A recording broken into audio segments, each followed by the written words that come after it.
అండి ఈరోజు ఏంటంటే గ్రీన్ చికెన్ అన్నది చేస్తున్నాను. ముందుగా అయితే కొత్తిమీర పెద్ద కట్ట తీసుకుని కడిగేసి పక్కన పెట్టుకున్నాను. అలాగే కారం ఉన్న పచ్చిమిరపకాయలు కూడా మనకి ఎంత కారం తింటాం దాని తగ్గట్టు కారం మిర్చి కూడా తీసుకుని అవి మిక్సీ పట్టేసుకోవాలి. ఇప్పుడు కొత్తిమీర పచ్చిమిరపకాయలు ఇప్పుడు మిక్సీ పట్టేసుకున్న తర్వాత ఇప్పుడు పక్కన పెట్టుకోవాలి.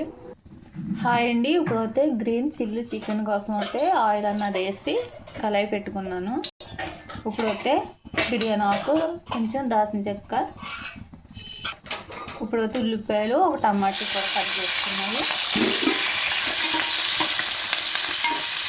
ఉల్లిపాయలు మిక్సీ పట్టుకోకూడదు. ఇప్పుడైతే అల్లం వెల్లుల్లి పేస్ట్ 2 చెంచాలు వేసుకున్నాను.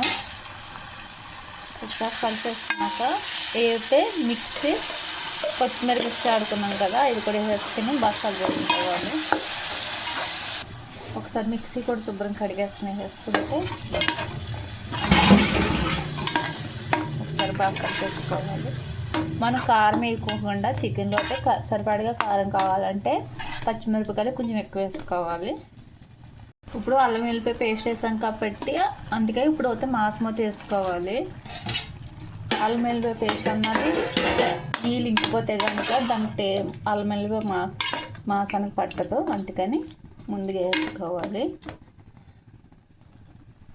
ఒకసారి మూత తీసి దీంట్లో ఇప్పుడు కొంచెం ఉప్పు వేసుకొని ఒకసారి కలిపేసుకోవాలి. చికెన్ అన్నది సగం ఉడికింది కాబట్టి ఇప్పుడు దీంట్లోనే కొంచెం పసుపు వేసుకోవాలి. కొంచెం పసుపు మంచిగా అవుతాయి కనుక కలర్ అన్నది రాదు, అందుకని కొంచెం తక్కువ వేస్తాను పసుపు.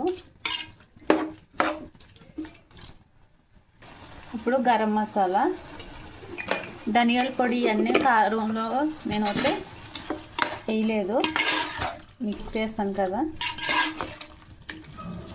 గరం మసాలాలోనే ఉంటాయి కొద్దిగా, మేము వేసుకుంటాము అంటే కనుక కొంచెం జీలకర్ర పొడి, ధనియాల పొడి కూడా వేసుకోవచ్చు. మేము ఏంటంటే మసాలాల్లోనే ధనియాలు, జీలకర్ర, ఆలుకాయలు, మగ్గులు, గసగసాలు ఇవన్నీ మిక్సీ పట్టేస్తాము. ఇంకందుకనే దానికి పొడులు అన్నా వేయం. ఇప్పుడైతే మూత పెట్టేస్తాను. ఇప్పుడు సగం ఉడికింది కాబట్టి లాస్ట్ని కొద్ది పెరుగు వేసుకోవాలి, ఒక గట్టిడు వేసుకుని ఒకసారి కలిపేసుకోవాలి. ఇదంతా నీళ్ళన్నీ బాగా దగ్గరకు వచ్చేసాక కొద్దిగా వాటర్ అన్నవి వేయాలి. ఒకసారి మూత తీసేసి ఒకసారి కలిపేసుకున్నాను. ఆయిల్ అన్నట్టు పైకి వచ్చేసింది కదా, ఇప్పుడు మంచిగా గ్లాసుతోటి వాటర్ అన్నవి వేసుకోవాలి. బాగా కలిపేసుకోవాలి. ఇప్పుడు అయితే చిన్న మంట మీద 15 నిమిషాలు ఉడకాలి. ఇప్పుడు అయితే కూర ఎంతవరకు వచ్చిందో చూసి 15 నిమిషాలు అయితే అయిపోయింది. కూర కూడా బాగా దగ్గరకు వచ్చేసింది. ఇంకో కొంచెం దగ్గరగా అందాము. బగారా రైస్లో అయితే చాలా బాగుంటుంది. చూసారా ఎంత గ్రేవీగా వచ్చిందో కూర.